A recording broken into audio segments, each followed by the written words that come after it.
ಅಥವಾ ಇದನ್ನ ಬಿಟ್ಟಿ ಭಾಗ್ಯಗಳು ಅಂತ ಕರೀತಾರೆ. ಇವೆಲ್ಲ ರೀತಿಗಳಲ್ಲೂ ಕೂಡ ಅವ್ರು ಬಳಸ್ತಾರೆ.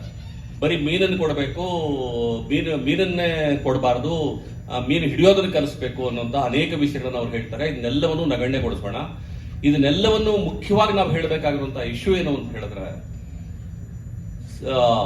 ಸಂವಿಧಾನದಲ್ಲಿ ಆರ್ಟಿಕಲ್ 38 ಮತ್ತು 39A ಅಂತ 2 ಆರ್ಟಿಕಲ್ಗಳನ್ನ ಅಂಬೇಡ್ಕರ್ ಅವರು ಸೇರಿಸ್ತಾರೆ. ಆ ಆರ್ಟಿಕಲ್ ಏನ್ ಹೇಳ್ತಾವಪ್ಪ ಅಂತ ಹೇಳಿದ್ರೆ, ಯೂನಿವರ್ಸಲ್ ಬೇಸಿಕ್ ಇನ್ಕಮ್ ಎಲ್ಲಿ ಇಲ್ವೋ ಅದನ್ನ ಸರಿಪಡಿಸುವಂತ ಕೆಲಸ ಸರ್ಕಾರ ಮಾಡಬೇಕಾಗಿದೆ ಅನ್ನೋದನ್ನು ಹೇಳಿದ್ದಾರೆ.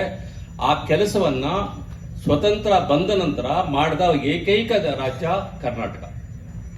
ಅಂಬೇಡ್ಕರ್ ಅವರು ಅವತ್ತು ಎಷ್ಟು ಮುಂದಾಲೋಚನೆ ಇಟ್ಕೊಂಡು ಹೇಳಿದ್ರು ಅಂತ ಹೇಳಿದ್ರೆ, ಈ ಬೇಸಿಕ್ ಇನ್ಕಮ್ ಅನ್ನ ನೀವು ಕ್ಯಾಲ್ಕುಲೇಟ್ ಮಾಡಿ ಸಮಾನವಾಗಿ ವಿತರಿಸದೆ ಹೋದ್ರೆ ಇಲ್ಲಿ ಅಸಮಾನತೆ ಬರುತ್ತೆ.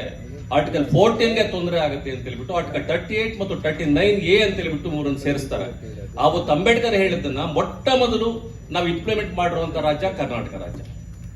ಇದನ್ನೆಲ್ಲರೂ ಅರ್ಥ ಮಾಡ್ಕೊಂಡು ಇದು ನಾವು ಹೇಳ್ಬೇಕಾಗತ್ತೆ. ಯಾಕಂದ್ರೆ ಅವ್ರು ಹೇಳ್ತಾರಲ್ಲ ಅಂತ ಹೇಳ್ಬಿಟ್ಟು ಇಲ್ಲಿ ಅಸಮಾನತೆ ಹೆಂಗಿದೆ. ಒಬ್ಬ ಸಾಮಾನ್ಯ ಮನುಷ್ಯನ ದೈನಂದಿನ ಆದಾಯ 75 ರೂಪಾಯಿ ಇದೆ. 1922 ಇದ್ರ ಪ್ರಕಾರ ದೈನಂದಿನ ಆದಾಯ ಒಬ್ಬ ಮನುಷ್ಯಂದು 75 ರೂಪಾಯಿ ಇದೆ. ಅಂಬಾನಿಯ ದೈನಂದಿನ ಆದಾಯ 2600 ಕೋಟಿ ಇದೆ. ಈ ಅಸಮಾನತೆಯನ್ನು ಯಾವ ರೀತಿಯಲ್ಲಿ ತೂಗಿಸ್ತೀರಿ ನೀವು?